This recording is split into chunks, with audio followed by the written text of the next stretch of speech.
या नावाच्या मुलींना मिळतात श्रीमंत नवरे. जाणून घ्या, तुमचं नाव तर यात नाही ना? मित्रांनो, प्रत्येक मुलीची अशी ख्वाहिश असते, असं तिचं स्वप्न असतं की तिला एखादा हँडसम, सुंदर आणि श्रीमंत पती मिळावा. कोणतीही तुम्ही मुलगी घ्या, तिला वाटतं की ती एखाद्या चांगल्या घरामध्ये लग्न करून जायला हवी. फक्त मुलींचीच नव्हे तर तिच्या आई वडिलांची आणि कुटुंबियांची सुद्धा हीच अपेक्षा असते की मुलगा हा वेल सेटल्ड असावा, त्याच्याकडे भरपूर पैसा पाणी असावं, समाजामध्ये चांगला मान सन्मान असावा, एक स्टेटस असावा, अशा सर्व अपेक्षा त्यांच्या असतात. मात्र तुम्हाला माहिती आहे का की ज्योतिषशास्त्रानुसार फक्त 3 नावाच्या मुली या 3 अक्षरापासून नाव सुरू होणाऱ्या मुली श्रीमंत पती मिळवतात. बाकीच्या मुलींना सुद्धा त्यांच्या भाग्यानुसार, नशिबानुसार श्रीमंत पती मिळतात. मात्र ज्या मुलींची नाव या 3 अक्षरापासून सुरू होतात त्यांना श्रीमंत मुलं मिळण्याचे चान्सेस हे 65% असतात. 65% चान्स असतात. मित्रांनो, तुम्ही मनागर मानू नका. मात्र ज्या मुलीचं नाव या 3 अक्षरापासून सुरू होतं अशा मुलींना श्रीमंत पतीच मिळतात. मित्रांनो, ही अक्षर कोणती आहेत आणि या मुलींची वैशिष्ट्य कोणती असतात हे आता मी तुम्हाला सांगणार आहे. पहिले जे अक्षर आहे ते आहे आर. इंग्रजीमधील आर हे जे अक्षर आहे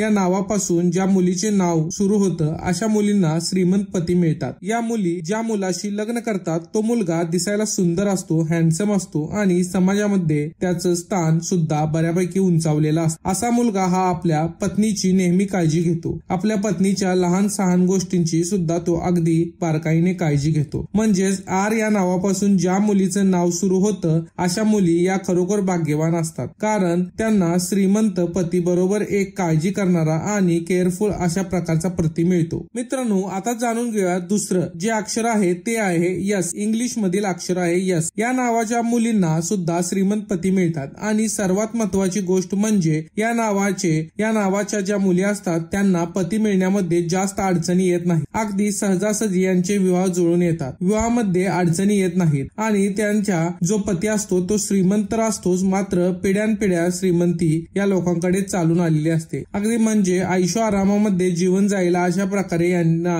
पती मिळतो. पुढील पिढ्यांना काही कष्ट न करता भरपूर पैसा उरेल इतकी संपत्ती यांच्याकडे असते. थोडक्यात गर्भ श्रीमंत अशा प्रकारचे व्यक्ती या मुलींना मिळतात. मित्रांनो, तिसरं जे अक्षर आहे ते आहे ए. या अक्षरापासून ज्या मुलीचं नाव सुरू होतं अशा मुलींना सुद्धा खूप श्रीमंत लोक मिळतात आणि एक एव्हरग्रीन प्रकारचं व्यक्तिमत्व यांना मिळत असतं. म्हणजेच काय तर या मुलींना जो पती मिळतो त्याचा स्वभाव हा अतिशय शांत मात्र तितकाच रुबाबदार आणि देखणापणा ज्याला आपण म्हणतो एक खूप हँडसम अशा प्रकारची पती यांना मिळतो आणि यांचा स्वभाव सकारात्मक असतो. म्हणजेच प्रत्येकाला समजावून घेणारा. आपल्या पत्नीची तर ते काळजी घेतातच पण इतर लोकांची सुद्धा खूप सामंजस्याने वागवतात आणि यांचा हा स्वभाव मरेपर्यंत टिकतो. म्हणजेच अगदी जीवन आहे जीवनभर याचा हा स्वभाव कधीही बदलत नाही. अगदी एव्हिन अशा प्रकारचं खूप माणसं जोडली जातात. समाजामध्ये सर्वोच्च स्थान अशा लोकांना असतं. पैसा हा भरपूर असतोच पण पैशापेक्षाही यांना मान सन्मान खूप मोठ्या प्रमाणात मिळतो. तर अशा प्रकारचे पती ए या अक्षरावाल्या मुलींना मिळतात. मित्रांनो, या ठिकाणी काही गोष्टी तुम्ही लक्षात ठेवणे आवश्यक आहे. जी 3 अक्षरे मी सांगितले